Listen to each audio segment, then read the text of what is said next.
no doubt that China is being the empire, and if you want to have the empire, you need to have the network that is bringing food and resources and half-processed resources from the peripheria, and the peripheria buy your manufactured products and your high-end, high-value chain products that and services. And this is what they will be doing, because that's the that's how the world is operating, and that's how they view it, and that's why they need Europe. So we should have sober eyes, but at the same time, again on the flip side, the politicians making decisions, for example in Germany or in France, are facing something that Mackinder called going concern. So every day they have their social contract. Their factories produce cars, and they need to feed the expectation of their industries and their vested interests that are driving their economies. It is very difficult to discard it over values, or discard it because we want it. The pressure on such politicians is so immense that it's really a very difficult, if you want to change it, it's very difficult to change it simply, okay? So I just wanted to raise this thing. This is why I was saying that gravity of China is so much palpable in Europe. Yeah, and I think it's very basic. It is, do we want a series of governments that are ruled by their people, or a series of people that are ruled by their governments? It's a very basic question that, I think goes down to the foundation of our constitutional republic. Any other questions from the audience?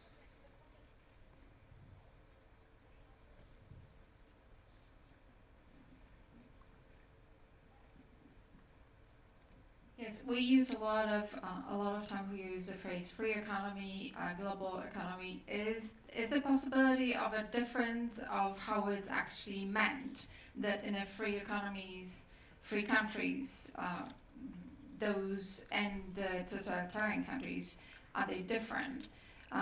Question to General Spalding: is she actually understanding globalization and free market the same way America does? I think clearly no, because quite frankly, they don't believe in free market economy. It's clear in the way they've structured their economy. It's a state-based economy, and so the idea that globalization, in the same way that we think of it in terms of market-based decision-making on the international stage, is not what they're looking for. We have 5 minutes left. It's just about enough time for us to go across the panel and ask for recommendations. What I'd like to hear from all of you, I'd like to hear your best recommendation for how we can try to square the circle here, how we can ensure that the Western countries with a particular model of democracy and human rights are able to continue to innovate, are able to push back where necessary, and accomplish their strategic and public policy objectives without throwing the baby out with the bathwater, without us getting to complete decoupling and fragmentation and a kind of return to a massively fragmented world. How can we keep the gains of the very globalized era that we're coming out of while making it safe for the future? Yeah, I think states need to have an infrastructure that allows for digital citizenship within their own borders. In other words, identity management, access control, and encryption are applied across the system in a way that ensures that every citizen owns their data. It's the last moment to create a new policy of promoting the national strategies of industrialization and keeping in pace with the rest of the world and never falling behind, even for 1 minute. Otherwise, we will lose. I think I strongly recommend developing 2 systems. One is algorithm naming and identification system. Because if you see currently, every technology that comes, it has embedded algorithm.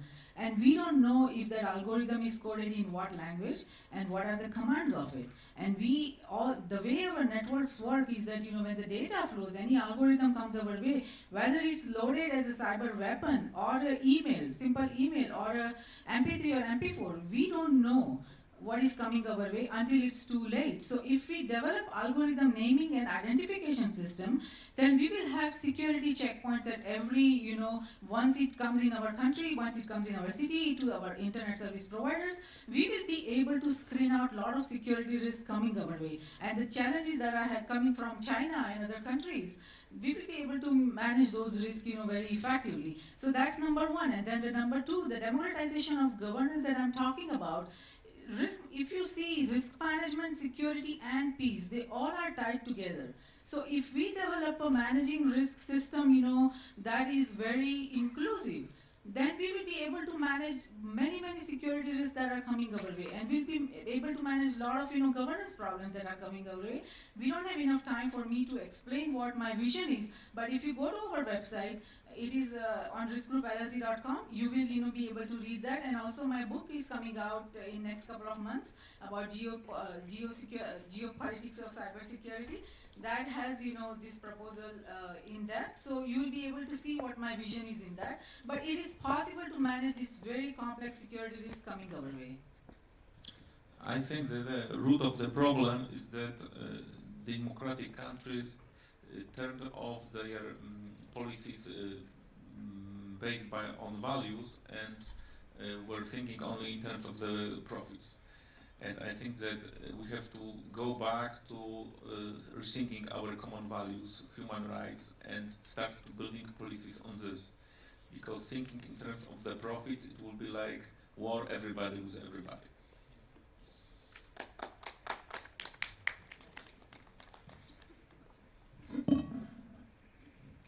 Well, we're just closing in on the end of time. I want to thank all of you. I think it's been an illuminating discussion of how, at heart, a technology revolution, which is ongoing and accelerating, and some of the cybersecurity, not just technical cybersecurity, but political vulnerabilities created by that revolution are really driving big changes in geopolitics, which in turn are changing the way that countries approach these policy problems. So I hope that we got to some recommendations, and I hope that for the audience, we've helped illuminate that connection between the nitty-gritty of cybersecurity and policy making that you're dealing with every day, and the really bigger picture of what it means for the nature of power in the 21st century. So with that, thank you very much for your attention, and again, thank you to our distinguished panel for joining us today.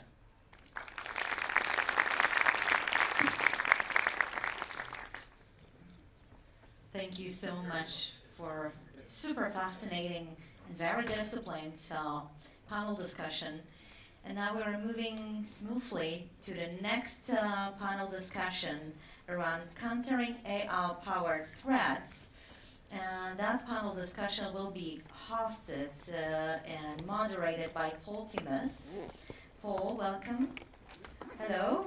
Paul is a visiting fellow at Oxford University and former director of Digital Society, Trust and Cybersecurity, DG Connect European Commission, and our great friend of Cybersec Forum, been with us for so many editions. It's a pleasure having him as the moderator.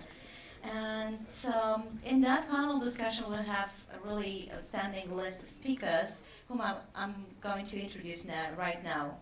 So let me present Petr Očko, Deputy Minister of Industry and Trade, Government of Czech Republic.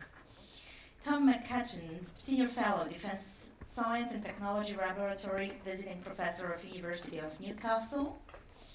I hope she's with us, Mel Magwer, Executive Vice President for Government Relations, Cyber Technologies. Okay. Ludmila Georgieva, Public Policy and Government Relations Manager from Google, and Przebor Boksa, Senior Security EMEA Manager, Customer Experience Center of Professional Services, Cisco. All right. Hello, welcome to, okay, you're here. Right, so it seems that all our speakers are here. Paul, I pass it to you. Thank you very much, Magdalena. And so what we will do is we have a fairly short session, about 45 minutes. And the light is just horrible here, I can't see you, but I hope that if you have any point to raise, you shout or you wave or whatever, you can interrupt this discussion. So what we will do is we talk about countering AI-powered threats. So this is about AI and cybersecurity. Let me just give a brief introduction and then we have some questions to the speakers. And we thought actually discussing a little bit with the speakers, it may actually also be good to clarify a little bit what is it that we are talking about? What kind of AI and cybersecurity are we seeing today?